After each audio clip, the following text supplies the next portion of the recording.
de 1832 à 1968, il ne faut pas l'oublier, il y a en Bretagne un exode catastrophique. C'est 1,3 million de Bretons qui sont obligés de quitter le pays. Or, à partir de 1968, on a un renversement des dynamiques migratoires et la Bretagne devient de plus en plus attractive. Elle a gagné depuis lors plus de 500 000 habitants et jusqu'à gagner plus de 50 000 habitants par an.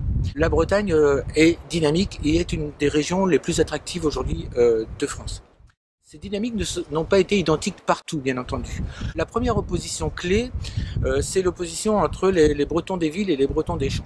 Classiquement, en 1920, on a à peu près seulement 20% de Bretons qui sont des urbains. Aujourd'hui, on nous dit qu'il y a à peu près 75%. Les Bretons ont vécu de plus en plus dans les villes, avec deux étapes successives.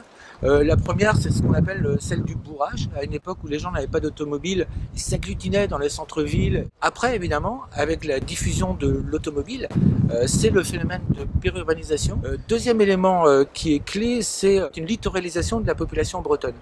Là aussi, on a deux époques assez intéressantes. C'est-à-dire que jusqu'aux années 1990, la densité de population progresse sur les côtes. Depuis lors, ce que l'on constate, c'est une certaine fragilisation de certaines villes littorales. Une attractivité parfois excessive du tourisme peut tuer l'activité permanente.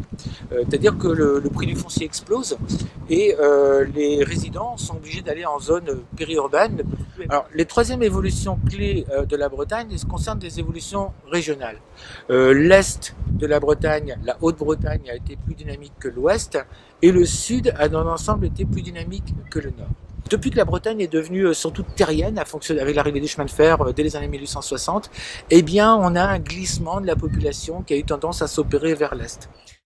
Un point qui, pour moi, est l'élément clé de la Bretagne, c'est l'importance décisive d'un maillage. C'est la grande originalité bretonne, avec des groupements d'habitats de toutes les dimensions. Ça va de la ferme isolée à des hameaux de 10, 20, 30, 40 personnes, jusqu'à des villages, des bourgs, des petites villes, des villes moyennes extrêmement nombreuses. C'est la région en fait de France qui est la plus originale pour la densité et l'équilibre de ses bassins de vie. C'est-à-dire qu'on a en fait des bassins de vie plus nombreux, plus denses, plus petits.